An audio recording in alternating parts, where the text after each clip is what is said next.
अस्सलामुअलैकुम, सुबह बखैर। क्या हाल है आप सबका। आज से हम शुरू कर रहे हैं अपने पेज पे प्रोफेशनल हेयर कटिंग। जो भी सीखना चाहे, जो प्रोफेशनल्स हैं, जो काम कर रहे हैं, वो अपने काम को दोबारा अपने सबक को नए सिरे से पढ़ना चाहें, उनके लिए भी है। जो प्रॉपर इस फील्ड में आना चाहते हैं उनके लिए भी। हम जिस पे बात करेंगे वो है लेडीज़ हेयर स्कल्पचर। और मैं मौजूद हूँ इस वक्त सुबह अपने गार्डन में, सुबह की सैर के लिए, सुबह की वॉक के लिए।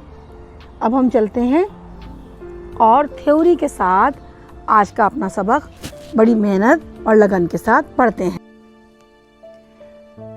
हेयर कटिंग को सीखने के लिए पहले कुछ बातों को जान लेना बहुत ज़रूरी है, जो हमें हमेशा सपोर्ट करेंगी। कुछ बुनियादी प्रिंसिपल हैं, कुछ बुनियादी असूल हैं जो हमें हमेशा मालूम होने चाहिए। हम यहाँ बात कर रहे हैं लेडीज़ हेयर कटिंग की, या लॉन्ग हेयर कट, या लेडीज़ हेयर स्कल्पचर। सबसे पहले जो बहुत बड़ी रिसोर्स हमारे पास है वो है सनलाइट, जो हर चीज़ को सामने ले आती है। अगर हम प्रॉपर लाइट में देखें या सनलाइट में देखें, ये हमारा फ़र्ज़ कीजिए कि सन है, तो जो ह्यूमन हेयर, जो ख़वातीन के बाल होते हैं वो 3 तरह के होते हैं। ये बात हमें हमेशा के लिए याद कर लेनी है। सबसे पहले तो हमारे पास अनएक्टिवेटेड बाल होते हैं, जिसे आप कह सकते हैं बिल्कुल सीधे बाल, इसे हम कहते हैं अनएक्टिवेटेड। इसके बाद हमारे पास ऐसे बाल होते हैं जो सीधे भी दिख रहे होते हैं लेकिन उनमें थोड़े थोड़े कर्व होते हैं, तो उसे हम कहते हैं अनएक्टिवेटेड। और एक तीसरी चीज़ होती है जो कि इन दोनों का कॉम्बिनेशन होती है, जिसे हम कहते हैं कॉम्बिनेशन। यानी थोड़े से बाल तो सीधे होते हैं लेकिन एंड्स में जाके उसमें थोड़े से कर्व होते हैं, तो इसे हम कहते हैं कॉम्बिनेशन। ये तीनों अक़साम, एक्टिवेटेड, अनएक्टिवेटेड और कॉम्बिनेशन, हमें सीधे बालों में भी मिलेंगी और जिन लोगों के घुंघरीले बाल होते हैं हमें उसमें भी मिलेगी। क्योंकि यहाँ हम हेयर कटिंग कर रहे हैं तो इसलिए हम यहाँ स्कैल्प की बात नहीं करेंगे कि स्कैल्प ऑयली है या ग्रीसी है या ड्राई है या इरिटेटेड है। ये बात हम करते हैं ट्रीटमेंट में या हेयर कलरिंग में। इंशाल्लाह डे बाय डे जैसे हम आगे बढ़ेंगे, ग्रो करेंगे, तो हम इन सारे टॉपिक्स पे भी बात करेंगे। लेकिन अभी हम बात कर रहे हैं सिर्फ बालों की लेंथ, लंबाई में जो बाल हैं उनकी टाइप पे। दूसरे जो हमें अनएक्टिवेटेड बाल मिलते हैं वो होते हैं वेवी, लेकिन उसकी पूरी जो वेव है वो बिल्कुल एक जैसी है। ये कहलाते हैं अनएक्टिवेटेड वेवी हेयर। और जो दूसरे होते हैं उनमें हमें इस तरह से डिफरेंट वेव दिखेंगी, तो इसे हम कहते हैं एक्टिवेटेड।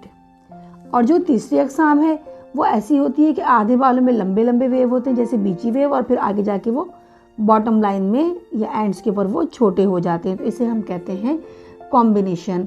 उसके बाद बालों की मज़ीद टाइप्स होती हैं, किनकी होते हैं और बहुत कुछ है। बहरहाल तो अभी हमें सिर्फ इसको फोकस करना है, एक्टिवेटेड, अनएक्टिवेटेड और कॉम्बिनेशन।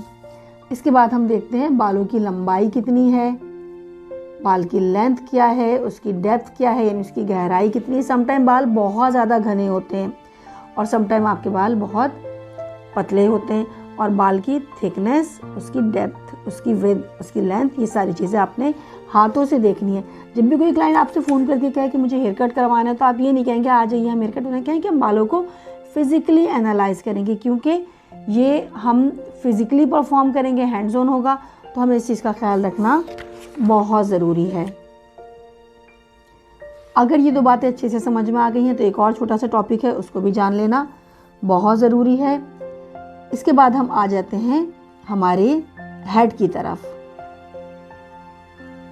इसको आप गूगल पे भी सर्च करेंगे, ये आपको आसानी से मिल जाएगा, लेकिन ये बहुत बेसिक थ्योरी है इसलिए इसको समझना ज़रूरी है। टॉप टू नैप आप बहुत इजीली बाल की 2 सेक्शनिंग कर सकते हैं। बैक का पोर्शन नैप कहलाता है। सर को जब हम सबसे पहले तकसीम करते हैं तो वो 2 हिस्सों में करते हैं। हाफ हेड हमारा इंटीरियर और हाफ हेड हमारा एक्सटीरियर कहलाता है।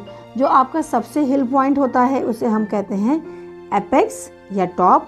और जो 2 मज़ीद सेक्शनिंग इसमें बची हैं वो है एक crest, interior, exterior, crest, nap and occipital bone.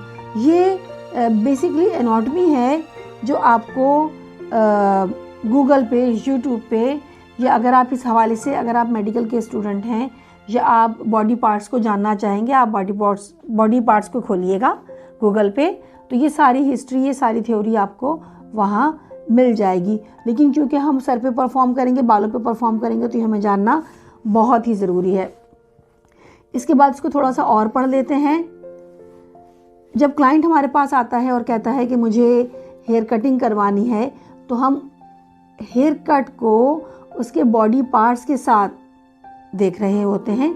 जो हम हेयर कटिंग करने लगे हैं उसको उसकी फेस के साथ जान लीजिए। मिसाल के तौर पे जो हमारा हिल पॉइंट है हमने उसे एपेक्स मान लिया, और जो हमारी हेयर लाइन है यानी फॉरहेड पे जो हेयर लाइन है उसको हम बी का नाम रख लेते हैं, और जो एपेक्स है उसको हम ए का नाम रख लेते हैं। इसी तरह से आपकी आईब्रोज, आपकी आईज, आपकी नोज़ लेंथ, आपके lips, chin, neck and shoulder, ताकि जब हम हेयर कट करें तो बाल ऐसी चीज़ नहीं है कि मेकअप है आपने फेस वॉश कर लिया और वो दोबारा आप मेकअप कर सकेंगे। बाल अगर कट गए तो क्लाइंट हमारा नाराज़ हो सकता है।